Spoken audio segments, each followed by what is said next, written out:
Hello बच्चों। हमने part 3 वृत्त में प्रैक्टिकल मैथ्स प्रैक्टिकल सीखा, जिसमें हमने एक बिंदु, दो बिंदु और 3 बिंदुओं से वृत्त कितने जाएंगे वो सीखा है। ये एक मैथ्स प्रैक्टिकल का एक भाग है। आप लोगों को अच्छे से उसको समझ के फेयर नोटबुक में बना लेना है। कुछ समय बाद इसका टेस्ट लिया जाएगा, तो सभी को इसकी तैयारी करना है। अब इसके बाद हमें एक अगला टॉपिक पढ़ना है। ये टॉपिक पढ़ने के बाद लगभग तीन प्रमेय होने के बाद हम प्रश्न संग्रह 3.1 कर सकते हैं। तो सबसे पहले देखते हैं कि क्या टॉपिक है, ये किस पर आधारित है।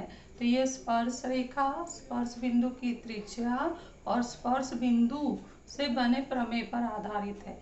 तो सबसे पहले यह समझना है कि स्पर्श रेखा क्या होता है।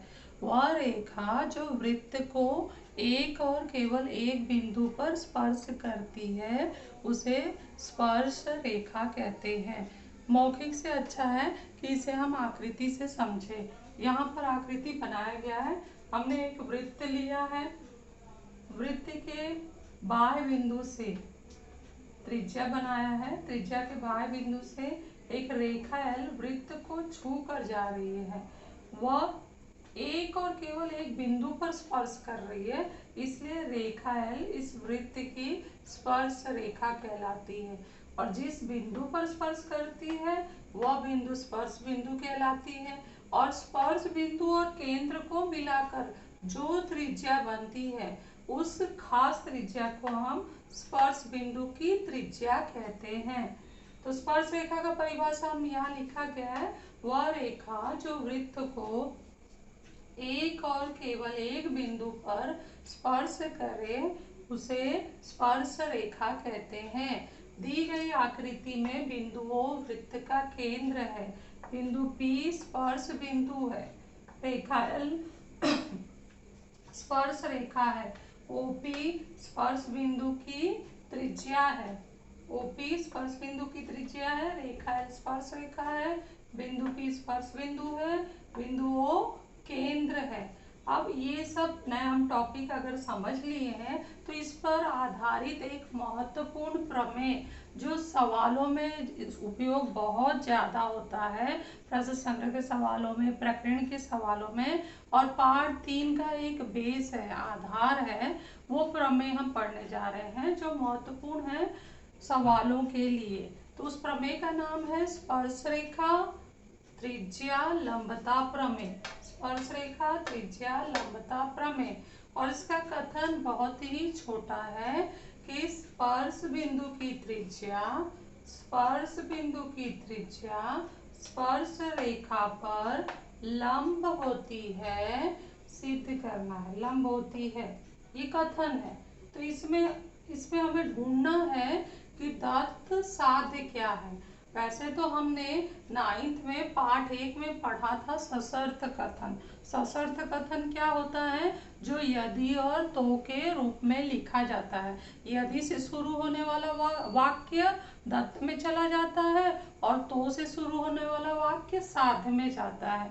तो यहाँ पर कभी कभी जो वाक्य लिखा होता है भूमिति का वह सशर्त नहीं होता है, लेकिन हमें अपने दिमाग से उसे दो भागों में बांट लेना होता है सोच के कि यह एक भाग इसका दत्त है और दूसरा भाग साध्य है। तो ध्यान से हम देखें, शुरुआत में जो जो जानकारी दी गई है वो सारा दत्त है। क्या क्या दिया है? स्पर्श बिंदु की त्रिज्या, स्पर्श रेखा, तीन बातें दी गई हैं। स्पर्श बिंदु की त्रिज्या और स्पर्श रेखा, ये तीन बातें दी गई हैं। तो बचा क्या फिर? इतने बड़े वाक्य में सब कुछ तो दिया है, तो बचा क्या? तो बचा है लंब शब्द। लंब कौन किस पर लंब है? त्रिज्या रेखा पर लंब है। तो ये जो दो चीज लंब है वो हमारा साध्य बन जाता है। तो साध्य में ये नाम आता है कि रेखा OP लंब है रेखा L। तो अब इसे सिद्ध करना है। जो हमने पहले परिभाषा के रूप में पढ़ा, यही चीज हमारा कथन बन के प्रमेय बन के आया। तो इसी को कथन लिखा गया है। अभी कथन के लिए आकृति यहाँ बनाया गया है सिद्ध करने के लिए। सबसे पहले आकृति इसके जैसा ही है, इसमें कुछ हमने रचना किया है, वो बाद में समझेंगे। तो पहले हमारी आकृति ऐसी है, तो आकृति यहाँ बना लेना है इस ऐसे ही हूबहू, और उसका दत्त लिखना है। तो दत्त हम क्या लिखेंगे, जो हमने परिभाषा में दिया है। देखो दत्त की जगह पे मैंने ये मार्किंग किया है। इसका मतलब है कि दत्त में हमें लिखना है बिंदु ओ केंद्र है, बिंदु पी स्पर्श बिंदु है, रेखा एल स्पर्श रेखा है, और उसके बाद साथ बताना है कौन किस पर लंब है, रेख ओपी लंब है रेखा एल। उसके बाद इसका उत्पत्ति शुरू करना है। तो इसकी उत्पत्ति भी एक खास पद्धति से किया गया है। ये भी हम 9th के पहले पाठ में पढ़े थे कि उत्पत्ति 2 प्रकार से लिखी जाती है, प्रत्यक्ष पद्धति और अप्रत्यक्ष पद्धति। प्रत्यक्ष पद्धति में हम साध्य जैसा लिखा है वैसे ही मानकर आगे सिद्ध करते हैं, और अप्रत्यक्ष पद्धति में क्या होता है कि जो साध्य होता है उसको हम शुरू में ही, अगर वो हाँ बोल रहा है तो हम नहीं बोलते हैं। तो जैसे यहाँ क्या बोल रहा है कि रेख ओपी रेखा एल पर लंब है, तो अप्रत्यक्ष विधि अगर मैं लिख दी हूँ कि हमें अप्रत्यक्ष विधि से करना है, तो हम क्या बोलेंगे कि रेख ओपी लंब रेखा एल नहीं है, रेखा एल पर वो लंब नहीं है। तो नहीं है तो एक और हम लंब की रचना करेंगे। तो ये सब चीज रचना में नहीं जाता है, उत्पत्ति लिख के विधि का नाम लिख के आगे हम ये लिखना शुरू करते हैं। तो हमने उत्पत्ति में पहले क्या लिखा कि रेख ओपी लंब रेखा एल नहीं है, कारण क्या होगा, मान्यता। तो अब अगला भाग हम क्या करेंगे कि इसलिए रेख ओ क्यू लंब रेखा एल खींचा यहाँ पर देखो, ये भले ही तुम्हें तिरछा जाता हुआ दिखाई दे, लेकिन जब हम मान रहे हैं तो हमें बनाना ही होगा, क्योंकि ये सब जो काम कर रहे हैं शायद वो गलत है, इसलिए ऐसा वो दिख रहा है। गलत है या नहीं वो आगे हमें भाग में दिखाई देगा। तो यहाँ फिलहाल हम एक लंब जैसा रचना करेंगे। तो ओ क्यू लंब है रेखा एल, लंब का निशान बना देंगे, और साथ में इस रेखा एल पर पी पहले था, क्यू अभी लिया, और आर बिंदु एक और लेना है जिसकी दूरी किसी से बराबर होगी, और वो दूरी क्या है, QP बराबर QR। जितना QP की दूरी है उतनी ही QR की दूरी होनी चाहिए। ये रचना की खासियत है, कारण होगा रचना से। तो जैसे ही हमने फिर उसके बाद क्या करना है कि हमें R बिंदु लिए हैं तो OR खींच देना है, ये भी यहीं पर आएगा, OR खींचा।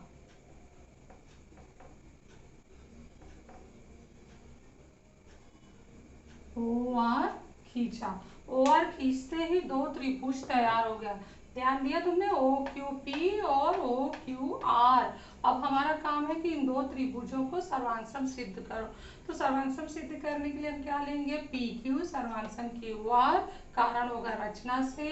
कोण OQP बराबर है कोण OQR बराबर 90 अंश, ये भी रचना से। और साथ में बीच वाली भुजा सामान्य हो रही है, OQ सर्वांगसम है, OQ कारण होगा सामान्य भुजा। तो कौन सी कसौटी बनी, भू को भू कसौटी से ये दोनों त्रिभुज सर्वांगसम हो गए। तो दोनों त्रिभुज सर्वांगसम हो गए। तो उसके बाद बची हुई भुजा OP सर्वांगसम हमने किसके साथ कर दिया, OR के साथ। OP सर्वांगसम है OR, कारण होगा सर्वांगसम त्रिभुज की संगत भुजा, सर्वांगसम त्रिभुज की संगत भुजा। अब इसके बाद हम शुरू करते हैं कि परंतु OP, ध्यान देना यहाँ पर OP बराबर है OR। अब हम OP के बारे में बात कर रहे हैं, परंतु OP जो है वह स्पर्श बिंदु की त्रिज्या है। ये हमने दत्त में लिखा है, हमारा दत्त का भाग देखो यहाँ खाली दिख रहा है, लेकिन तुम्हें यही चीज लिखना है जो मैं ऊपर लिखी हूँ। तो ये दत्त का भाग है, OP स्पर्श बिंदु की त्रिज्या है, कारण होगा दत्त। लेकिन OP OR के बराबर है, तो अगर OP स्पर्श बिंदु की त्रिज्या है तो OR भी क्या होगी, स्पर्श बिंदु की त्रिज्या होगी, कारण होगा 5 और 6 से। ये हो गया, ठीक है, यहाँ तक समझा। अब उसके बाद हम क्या करेंगे, OP में जो बिंदु P है वो भी एक खास बिंदु है। पी के बारे में हमने दत्त लिखा है कि परंतु पी स्पर्श बिंदु है। दत्त, तो जब बिंदु पी स्पर्श बिंदु है तो ओपी बराबर है OR के, तो आर भी, बिंदु आर भी स्पर्श बिंदु होगी। कारण होगा यहाँ से 5 और 8 से। अब ध्यान देना, बिंदु P भी स्पर्श बिंदु है, बिंदु R भी स्पर्श बिंदु है। स्पर्श बिंदु क्या होता है? वह बिंदु जहां पर स्पर्श रेखा वृत्त को स्पर्श करती है। तो जब दो दो बिंदु तुम्हारे पास स्पर्श बिंदु आ गया तो इससे रेखा L के लिए परिभाषा क्या बनेगा कि रेखा L वृत्त को दो भिन्न बिंदुओं पर स्पर्श करती है। कौन से दो भिन्न बिंदु? बिंदु P और बिंदु R पर। ये हम निष्कर्ष निकाल रहे हैं। 8 और 9 को देखकर हमने निष्कर्ष निकाला है कि इस पर रेखा L वृत्त को दो भिन्न बिंदुओं पर स्पर्श करती है। कारण होगा 8 और 9 से। लेकिन यह कथन असंगत है। कैसे पता चला? स्पर्श रेखा के परिभाषा से। वह रेखा जो वृत्त को एक और केवल एक बिंदु पर स्पर्श करे तो वह स्पर्श रेखा कहलाती है। तो हमने दत्त में रेखा L को स्पर्श रेखा लिखा है तो उसका स्पर्श बिंदु एक ही होना चाहिए। हम इतना सब सिद्ध करते हुए जब यहाँ पहुंचे तो यहाँ दो दो स्पर्श बिंदु आया, तो इसका मतलब है कि यह कथन जो मैं लिख रही हूँ ना, ये गलत है। तो गलत है तो लिखना स्टॉप करो, रोको। और प्रत्यक्ष विधि से हमारा प्रमेय लगभग सिद्ध होने वाला है और हम बोलेंगे कि हमने जो माना है वो गलत है। माना क्या था? ओपी लंब है, रेखा L नहीं है, तो ये गलत है। और अब सही क्या हो जाएगा? इसलिए ओपी लंब है रेखा L। कारण होगा कथन 1 और 11 से, और हमारा ये साध्य सिद्ध हो गया। इस तरह से यह स्पर्श रेखा, त्रिज्या, लंबता प्रमेय हमने आकृति, दत्त यहाँ लिखा है, पूरा लिखना है। दत्त, साध्य, उपपत्ति, अप्रत्यक्ष विधि, इतना सब लिखते हुए यहाँ तक हमने सिद्ध किया है। आशा करती हूँ कि तुम लोगों को ये प्रमेय अच्छे से समझ में आ गया होगा। बहुत ही महत्वपूर्ण है, किताब में ठीक से लिखा नहीं है, इसलिए आप ये जरूर ये पद्धति फॉलो करना और अच्छे से समझकर लिखना। इसके बाद छोटा सा एक प्रमेय इसी का उप प्रमेय बन के आया है और उसका हेडिंग है स्पर्श रेखा, त्रिज्या, लंबता प्रमेय का विलोम। विलोम है तो इसका मतलब है कि लंब शब्द पहले आएगा। लंब कौन, किस पर लंब? त्रिज्या के बाह्य सिरे, ये त्रिज्या है, इसके बाह्य बिंदु से जाने वाली रेखा। ठीक है, यहाँ पर जो पहला वाक्य है ना, उसमें कहीं भी स्पर्श शब्द नहीं आना चाहिए। सीधा सिंपल बोलना है कि किसी त्रिज्या के बाह्य बिंदु से जाने वाली रेखा त्रिज्या पर लंब हो तो वह रेखा स्पर्श रेखा कहलाती है। मतलब यहाँ का जो स्पर्श पहले था अब वो अंत में चला गया है, और यहाँ अंत में जो लंब था वो पहले हो गया है। इसी कथन का विलोम है यहाँ पर स्पर्श रेखा, त्रिज्या, लंबता प्रमेय का विलोम। कथन यहाँ लिखा है, वृत्त के त्रिज्या के बाह्य सिरे से जाने वाली रेखा त्रिज्या पर लंब हो तो वह रेखा क्या होती है? स्पर्श रेखा। डायग्राम उसी तरह से है, एक सर्कल बनाना है, उसमें O केंद्र लेना है, P बिंदु हमने लिया, OP त्रिज्या, उसका बाह्य सिरा बिंदु है P से हमने एक रेखा खींचा, ऐसा खींचना है जो उस त्रिज्या पर लंब हो। तो जब हमने खींच दिया उसके बाद हमने दत्त लिख दिया कि OP लंब है रेखा L, साध्य लिख दिया कि रेखा L क्या होनी चाहिए? स्पर्श रेखा। तो अब रचना ये करना है, हम जानते हैं स्पर्श रेखा के परिभाषा से कि स्पर्श रेखा और वृत्त पर सामान्य कोई एक बिंदु होती है। तो हम क्या करेंगे, इसी रेखा पर एक और बिंदु लेंगे और उसको सिद्ध करने की कोशिश करेंगे कि यह बिंदु वृत्त के बाहर है। अगर मैं उस बिंदु को जो नया ले रही हूँ उस बिंदु को अगर मैं वृत्त और रेखा पर दिखाती हूँ तो रेखा दो भिन्न बिंदुओं पर स्पर्श करेगी, तो ये ठीक नहीं है। एक बिंदु पर तो स्पर्श कर ही रही है, 90 बता रही है। तो हमारा जो नया बिंदु होगा, मैं कोशिश करूंगी कि वो वृत्त के बाहर है, अंदर नहीं है, वृत्त पर भी नहीं है। ठीक है, तो ये स्पर्श अगर जैसे ही मैं ये कर दूंगी, मेरा साध्य सिद्ध हो जाएगा कि रेखा एल स्पर्श रेखा है। तो मैं क्या कर रही हूँ, रचना में रेखा एल पर कोई बिंदु क्यू ले रही हूँ, और उसके बाद में एक और उसमें लिया और ओ क्यू खींच दिया। जैसे ही ओ क्यू खींच दिया, एक समकोण त्रिभुज तैयार हो जाता है। समकोण त्रिभुज देखो यहाँ लिखा है ओपी क्यू 90 है। समकोण त्रिभुज में ध्यान से देखो, जो मैंने देखा है कि ओ क्यू जो है वो 90 के सामने वाली भुजा है। तो 90 के सामने वाली भुजा क्या कहलाती है, कर्ण। तो ओ क्यू क्या हो गया, कर्ण। और कर्ण जो होती है समकोण त्रिभुज में सबसे बड़ी भुजा होती है। तो ओ क्यू का ओपी से क्या संबंध होगा कि ओ क्यू जो कर्ण है, ओ क्यू सदा बड़ा होगा ओपी से, परंतु ओपी क्या है, त्रिज्या है। तो हम लिखेंगे ओ क्यू बड़ा है त्रिज्या से।